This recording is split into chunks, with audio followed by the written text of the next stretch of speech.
श्री स्वामी चरित्र सारामृत अध्याय 12वा. श्री गणेशाय नमः. करावया जगदुद्धार, हरावया भूभार, वारंवार परमेश्वर नाना अवतार धरितसे. भक्तजन तारणार्थ अक्कलकोटी श्री दत्त यतिरूपे प्रकट होत तेची समर्थ. श्री स्वामी गताध्यायाचे अंती. बाळप्पा आले अक्कलकोटी पुण्यनगर, पाहुणी दृष्टी आनंदी पोटी नजमावे. त्या दिवशी श्री समर्थ होते खास बागेत, यात्रा आली बहुत गर्दी झाली श्रीजवळी. बाळप्पाचे मानसी तेव्हा चिंता पडली, ऐशा गर्दीत आपणाचे दर्शन कैसे होईल. परिदर्शन घेतल्या विना आज करू नये भोजन. बाळप्पाचे तन मन स्वामी चरणी लागले. दर्शनेच्छा उत्कट चित्ती, खडीसाखर घेऊन हाती गर्दी माझी प्रवेश करती. स्वामी सानिध्य पातले. अजानुबाहू सुहास्यवदन, श्री स्वामी मूर्ती पाहून बाळप्पाने धावून दृढ चरणी धरिले. कंठ सद्गतीत झाला, चरणी भाड ठेविला. क्षणे कमी पण विसरला परमतोषला. मानसी गंगा भिनली सागरी, तैसे तरंग जल भितरी. तैसे बाळप्पा ते अवसरी स्वामी चरणी दृढ झाले. मधुस्तव भ्रमळ जैसा, कमल पुष्प न सोडी सहसा. स्वामी चरणी बाळप्पा तैसा दृढ जडला स्वभावे.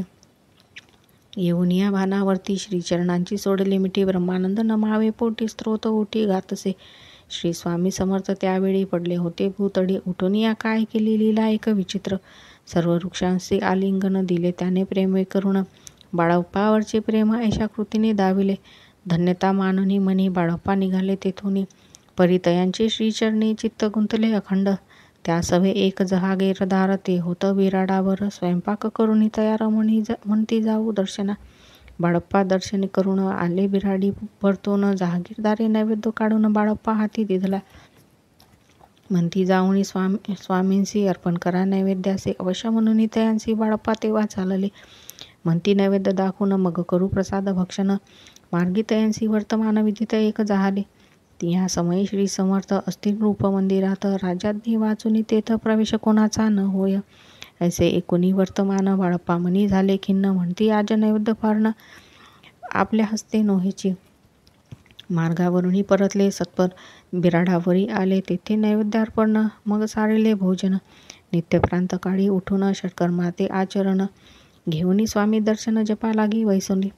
श्री शंकर उपास्य दैवत, त्याचे करावे पूजन नित्य. मध्यान्ही येता आदित्य जपानुष्ठान आठवावे. करी झोडी घेऊन श्री स्वामी जवळी येऊन. मस्तक ठेवून चरणी जावे भिक्षे कारणे. मागून या माधू करी मग यावे बिराडावरी. जी मिळेल भाजी भाकरी त्याने पोट भरावे. घ्यावे स्वामी दर्शन मग करावे अनुष्ठान. अशा प्रकारे करून अक्कलकोटी राहिले. चोडप्पा आदी करून सेवेकरी बहुत जण. त्यात सुंदराबाई म्हणून मुख्य होती त्यावेळी. आपण व्हावे सेवेकरी इच्छा बाळप्पाचे अंतरी. सुंदराबाईची करी आधिपत्य सर्व असे. एके दिवशी तयासी बाई आज्ञा करी ऐशी. आपणही श्रीसेवेसी करीत जावे आनंदे. बाळप्पा म्हणे आनंदला. म्हणे सुदिन आज उगवला, सद्गुरु सेवेचा लाभ झाला. झाले सार्थक जन्माचे. बहुत जण सेवेकरी, बाई मुख्य त्या माझारी. सर्व अधिकार तिच्या करी, व्यवस्थेचा होता पै. मी प्रिय बहु स्वामींसी, ऐसा अभिमान तियेसी. गर्वभरे इतरांशी तुच्छ मानू लागली.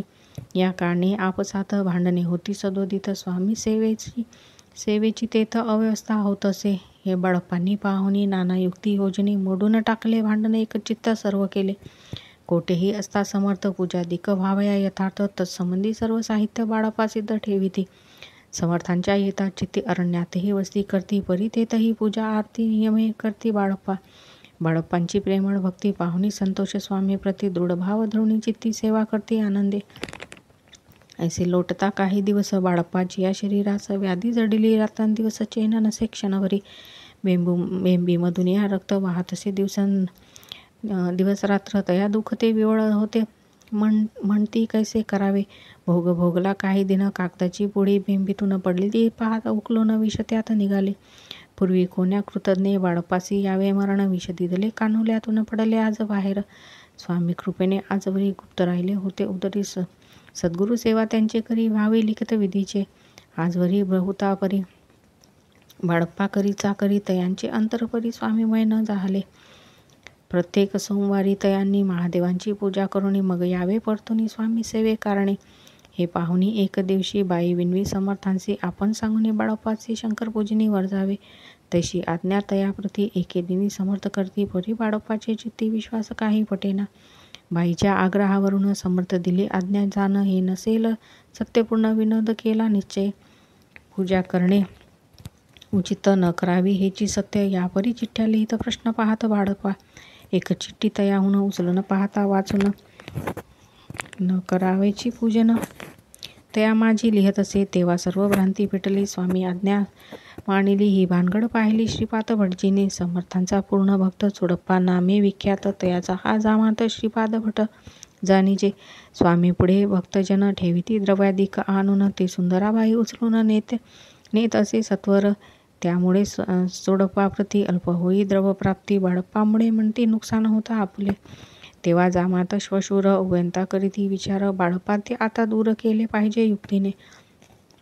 श्रीपाद भट्ट एके दिवशी काय बोलती बाळप्पासी. दारापुत्र सोडून देशी आपण येथे राहिला. आपण आल्यापासून आमचे होते नुकसान. असे बोल ऐकून बाळप्पा म्हणे खिन्न झाला. बाळप्पा बोले वचन तुमचे अन्न खाऊन करतो तुमचे नुकसान. व्यर्थ माझा जन्म हा.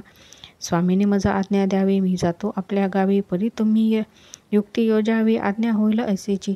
श्रीपाद भट्ट एके दिवशी विचारले समर्थांसी. कुलदेवतेच्या दर्शनासाठी जावयाची बाळप्पा.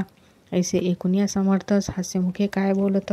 कुलदेवतेचे दर्शन नित्य बाळप्पा येथे करत असे. तेव्हा निरुत्तीर्ण झाला ते ऐसा उपाय खुंटला. मग दयाने पाहिला कारभार चिठ्ठ्यांचा. दयाने पुसले वर्तमान बाळप्पा सांगे संपूर्ण. श्रीपाद भट्ट ऐकून कापट्या म्हणी आणिले. म्हणे जावया आपणासी समर्थ देती आज्ञेसी. तरी टाकून चिठ्ठ्यांसी आज्ञा द्यावी आपण. तयांची कपट न जाणून अवश्य म्हणे. त्याच दिनी 2 चिठ्ठ्या लिहून उभयंतांनी टाकल्या. चिठ्ठी आपल्या करी भटजी उचलीत सत्वरी. तेथे राहुनी चाकरी करी ऐसे लिहिले असे. भटजी मन्नी खिन्न झाला. सर्व उपाय खुंटला. महाराज आता बाळप्पाला न सोडतील निश्चय. स्वामी चरणी दृढ भक्ती बाळप्पाची जडली होती. कैसा दूर तयाप्रती करतील यती दयाळ. जो केवळ दयाधन भक्त काज कल्पद्रुम. विष्णू शंकर दोघे जण तयांशी शरण सदैव. इति श्री स्वामी चरित्र नाना प्राकृत कथा संमत. सदा प्रेमळ परिसोत द्वादशोध्याय गोड हा. श्री स्वामी चरणपर्णमस्तु. श्रीमस्तु शुभम भवतु.